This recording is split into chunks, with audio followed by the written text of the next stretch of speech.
Well, I'm going to try this again, and I don't know how to go. It's about mind control murders done in patterns that are deliberately done by an agency, and I'm going to name that if I can get it all in here. I put up 2 tapes prior today, this morning, so I might get a little redundant. Mind control is invisible, so this was deliberately done over the years, and I knew about mind control. I didn't know about mind control. I knew about murders being done in patterns, and I couldn't explain how. It was Victor Gonzalez, who's a sorry doctor. He should have been arrested. There was a suit filed against him in '75, and a gag order put on it. Sounds like a takedown of my father, a gag order put on 99 years seal. But anyway, what can I say? He was at when Joe Kent. Well, am I going to have to do this when I'm trying to get it in? Let me just say this. He was at Parkland when Kennedy was taken there. Kennedy's helped kidnap me. So I'm not going to go any further there, but then he was at Redstone Arsenal Army Hospital. He's a psychiatrist. When I was in Huntsville, and then my husband took me there to Atlanta when he worked for the space industry, too. So there was 7 years of hell went on there, and this man was under investigation. He's a doctor. He's a child psychiatrist. Can you believe that? The sorry SOB. He's still in practice as far as I know in Marietta, living good. Got his kids. He told me that he killed Cindy, and that was a 12-year-old girl. This man raped his patients. He raped Kathy. I saw that. He was on the floor with her when I came through the door, and that was the daughter of his mentor, who was, you'd think he would have known he was a psychopath. That's what Dr. Kenneth Reagan told me. He said he was a psychopath, the doctor. Guess who got run out of Atlanta? Dr. Kenneth Reagan, the good one. Anyway, this goes back to the patterns. Now, where am I going here?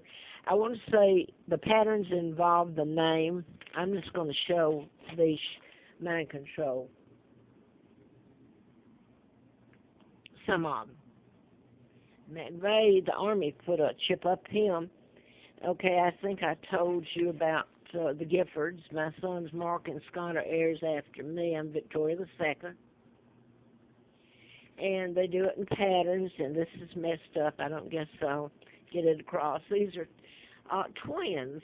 They gave me the name of a twin. Both twins were dead when they kidnapped me and brought me to Milton, Alabama.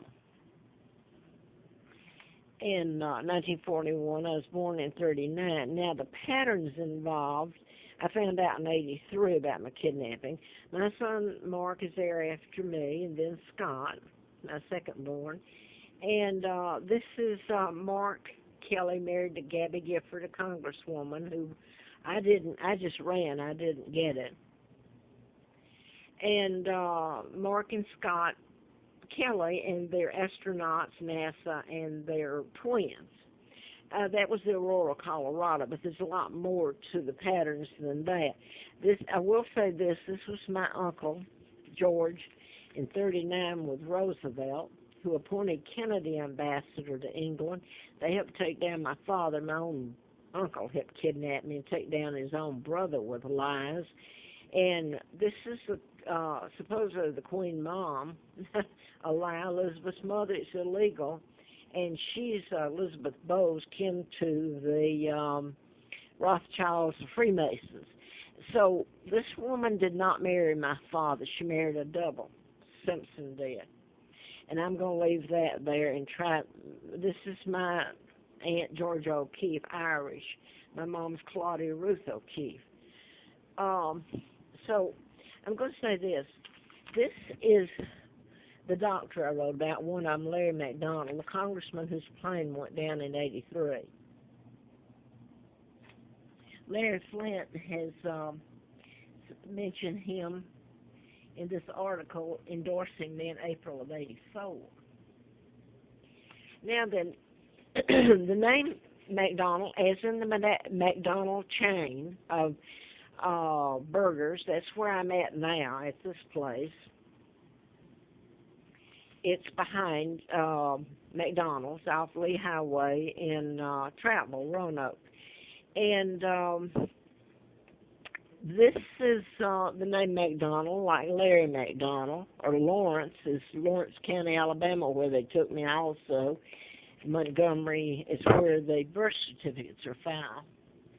So I can't get into all. Maybe you can see some of it. There was something else I wanted to say. This goes to the Ferguson. I did want to get that in.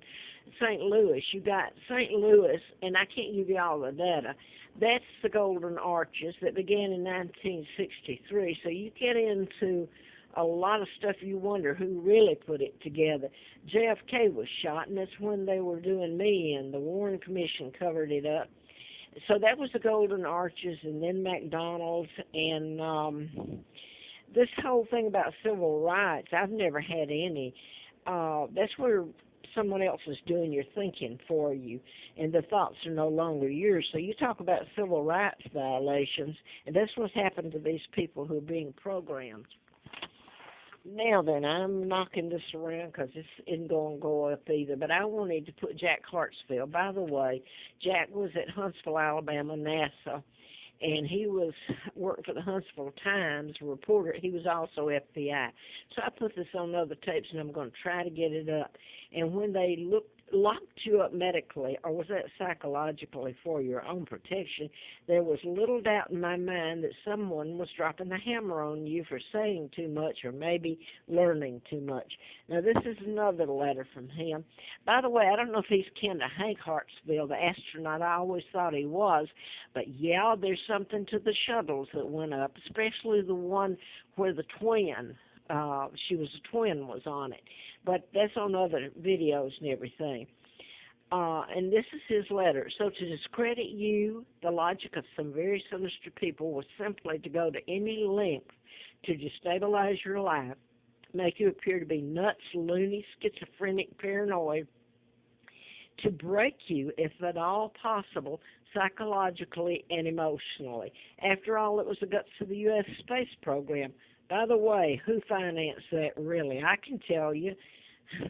The home of anti-ballistic missile research projects, the location where every Army tactical missile system. By the way, look up Marshall Islands and Canary Islands and see who owns Great Britain. Great Britain's a hostage, and so am I, the real monarch Victoria II. Down here it says, he continues, where J. Edgar Hoover's FBI Division 5, a super-secret police agency, and this is where I'm going to go to these, and you know what I'm telling you. Now, are they the bad guys? I've had a hell of a life, but you know who let it happen? You, America. You are the ones that I hope the world has to look at it. Police agency, super secret. So let me go to the next page if I can. He talks about MK Ultra, mind control, mind altering, and the connections to the Central Intelligence Agency. By the way, he was out at Los Alamos. He covered that too. Still another program was psychotronics in the U.S., Psychotectronics by the later defunct Soviet Union, using electronic frequencies, low-level frequencies, in some cases what's called brain wave entrainment. They can implant fear, lethargy, manic moods, even deep depression, unexplained paranoia.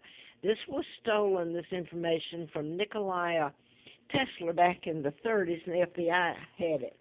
Now then, at quiet moments, I do try to take a grounded assessment of all the above. If the dastardly events above, particularly as related to the FBI's Division 5, that's the secret police, and assorted shenanigans were public, what would be the results? It could perhaps be very destabilizing for the nation as a whole, the experiments, etc. And that's where I can't tell it all here. I was told July the 18th, 1920, 21st of 10.